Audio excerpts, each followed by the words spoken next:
No, but what I will tell you is that evidence has been sitting there collecting dust. This wasn't a new tip. It wasn't some new evidence. It was the hard work of President Trump's administration, Deputy Director Bongino and Director Patel. I watched them from day one come in here and say, we are going to solve this crime. And they did, working hand in hand with U.S. Attorney Pirro and all of our great attorneys. Washington had a 5-year ghost story, a phantom bomber who vanished into the night after dropping 2 live explosive devices right beside America's most powerful political headquarters. No new tips, no surprise witnesses, no random confession, just pure old-school police grind. And today, that mystery finally cracked wide open. Buckle up, because this story is packed with forensic breakthroughs, digital trails, and detective persistence that could rival any Hollywood thriller. Brian Cole Jr., a 30-year-old from Woodbridge, Virginia, was arrested after nearly 5 silent years of investigators grinding nonstop through old evidence. At first glance, Cole looked like your everyday guy. No drama, no criminal record, no obvious warning signs. Yet, according to federal authorities, he's the individual who allegedly placed 2 fully functional pipe bombs outside the RNC and DNC the night before the Capitol riot.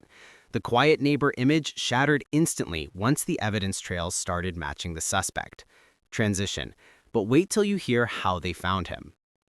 Authorities stressed again and again there was no new tip, no lucky break, no secret whistleblower, nothing dramatic. This entire arrest came from re-examining data already sitting in evidence lockers collecting dust.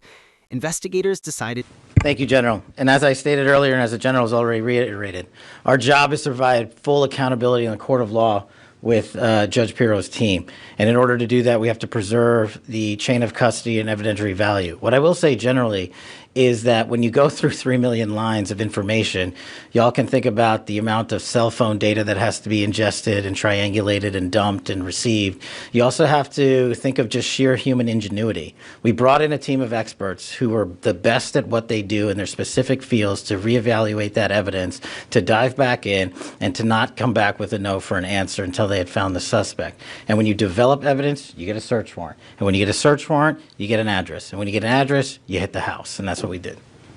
To reopen the case from scratch and rebuild every detail like a digital puzzle. And here's the kicker. By cross-checking old leads with improved tech, they finally hit pay dirt. No shortcuts, just grit. Transition. And when the digital dust settled, one trail stood out like neon. A mountain of digital breadcrumbs led them to Cole.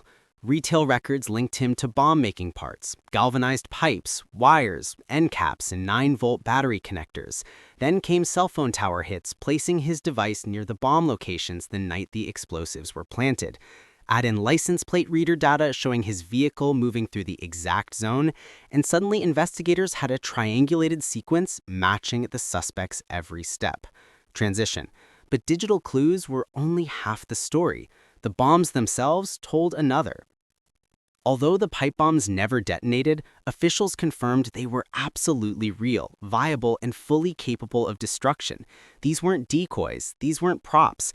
These were functional explosive devices strategically placed outside both National Party headquarters.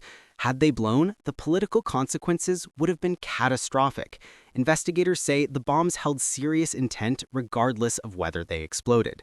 And because of where they were planted, the timing raises every eyebrow in Washington. Right now it's ongoing. Again, we just executed the search warrant early this morning. It's ongoing. But America's safer, DC's safer because he's in custody.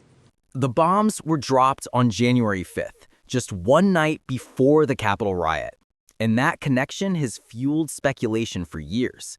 While there's no confirmed link, the proximity and timing and location added enormous pressure to crack the case. For investigators, this wasn't just a bomb scare. It was a threat, sitting at the intersection of politics, national security, and public trust. But even with all this, the biggest missing piece remains the suspect's true motive. Officials have shared no confirmed motive yet. No manifesto, no political statement, no recorded confession, Nothing that explains the intent behind planting 2 live explosives near major political offices. That unanswered question is what keeps this case buzzing nationally. Without motive, investigators are still navigating through interviews, forensics, and digital logs. The silence around motive keeps the mystery alive. And that silence hits harder when you consider how ordinary this suspect seemed. Neighbors described Cole as quiet, polite, and entirely unremarkable, the kind of neighbor who blends into the background. No previous criminal activity, not politically active, nothing to suggest he'd ever be linked to explosives or terror investigations. That contrast between appearance and allegations is exactly what shook the community. A seemingly normal life overlaying an extraordinary accusation. But what ultimately cracked this case wasn't personality, it was a brand new investigative team. This case was revived when a fresh team took charge with updated tools, smarter systems, and more advanced data processing capabilities. Instead of accepting the cold case status, they tore everything open again. Millions of data points, old video footage, purchase histories, device logs, everything. Their reinvestigation strategy finally connected dots missed years earlier. It became a He said, "Are you sitting down?" Called me on the phone. I said, "Oh boy, why? Is this bad news?" And he said, "I think we got him." What exactly that tip was, we're going to have to pass on that for right now while obviously we're in the prologue of a long book. This is just the beginning. This is not the end of the investigation, as you all well know, having reported on these for a long time. There's interviews to be conducted. The search warrant processing scene is not even done. So we're at the early stages. So that's the only reason I hesitate to tell you what the exact tip was. But yes, that was absolutely the moment. And it was due to the diligent and incredible work of a team in the Washington field office that came in and just scoured through this over and over and over and over again. Masterclass in persistence. And persistence finally paid off with the decisive takedown. Cole was arrested early Thursday after officials secured search warrants and confirmed evidence that pointed directly to him. He's now charged with transporting explosive devices, attempted malicious destruction, and several related federal offenses. More charges may follow as investigators continue processing evidence. Officials say the investigation is far from over. Interviews, digital forensics, and lab reports are still rolling in. But beyond the legal chapters, there's a bigger message wrapped inside this arrest.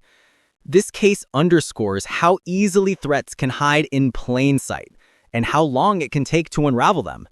It's a reminder that democracy, public safety, and national stability depend on vigilance, collaboration, and relentless investigative work. The arrest may not answer every question yet, but it's a major step toward closure.